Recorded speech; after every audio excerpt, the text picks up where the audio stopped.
Whenever we have the opportunity to encourage and equip young people to better stand up for their pro-life position, I think the pro-life movement is stronger. Coming here these past 4 years has really equipped me to talk effectively and kindly to people about abortion. It's been more than what I thought it was going to be. There's a need for an event like this because students are out there rubbing shoulders with other students and other young people who are making life-altering decisions about abortion. And they need to be equipped to speak in a way that's going to be persuasive, in a way that's going to be compelling to what is clearly the most defining moral issue of our times, that being legalized abortion. I want people to know the truth and the reality of this disgustingly horrible situation. Now the hope for having an abortion-free United States is in the next generation.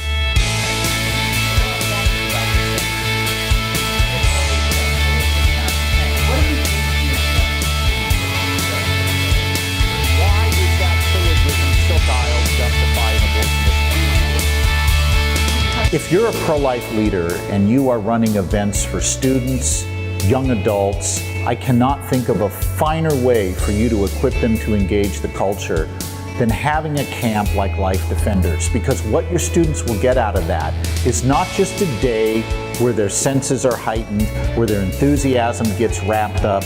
Rather, what they're going to get is ongoing training that will equip them for years to come on how to engage a culture that's increasingly hostile toward the biblical worldview, the Christian worldview in particular, and especially the pro-life worldview.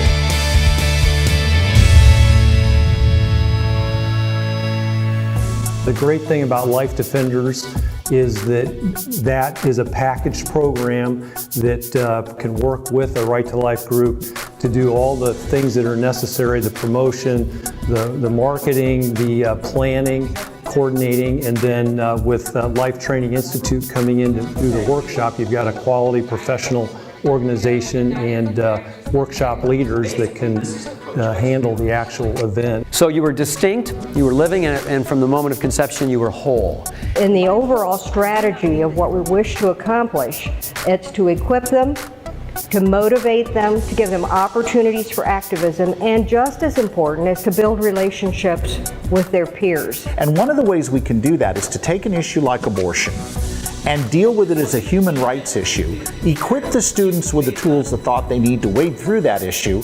Those same tools translate into theological questions about cosmology, how we got here. They translate into questions about anthropology, what is the nature of man, what makes us valuable. Those two subjects right there are major topics at universities, and they are major topics that drive students from the Christian faith. But if we've equipped students to think through issues like that, using an issue like abortion, using issues like doctor-assisted suicide, reproductive technologies, and embryonic stem cell research, we've equipped them to think critically and biblically on key moral issues, and that's going to help them when they get to the university and have to go it alone. Chocolate ice cream is better than vanilla. It is wrong to torture toddlers for fun. What's the difference between those two claims? For all of the talk of tolerance and open-mindedness on university campuses, the fact of the matter is that there's very little of that there, particularly on the issue of abortion. And so it's important that we are able to equip students so that when they're facing a professor who is really rattling their cage over this issue, or other students that are really coming against them, that they're able to stay calm under fire and to be able to maintain a sharp focus and be able to really get to the heart of the issue.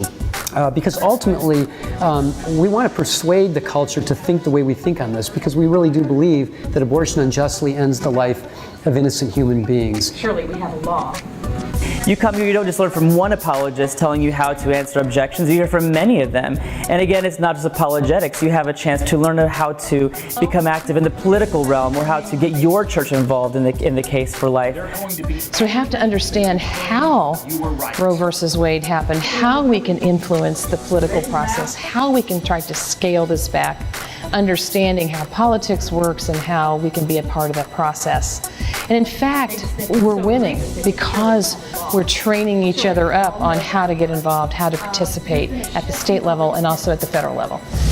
You know, it's one thing to sit in a classroom and listen to someone who has studied this and has some ideas, but it's another thing to go and sit and listen to Scott Klusendorf as he recounts all of his formal debates with many pro-choice advocates across the country, or listen to Mike Spencer tell of his experiences formerly as a pastor, now as a full-time pro-life apologist, and sit and listen to them, to the real conversations they've had where they've seen babies saved, they've heard of lives changed through their conversations, and that really makes this authentic. This isn't just like taking a class. This is a real hands-on, kind of a boot camp kind of thing from some of the people who have done it the most.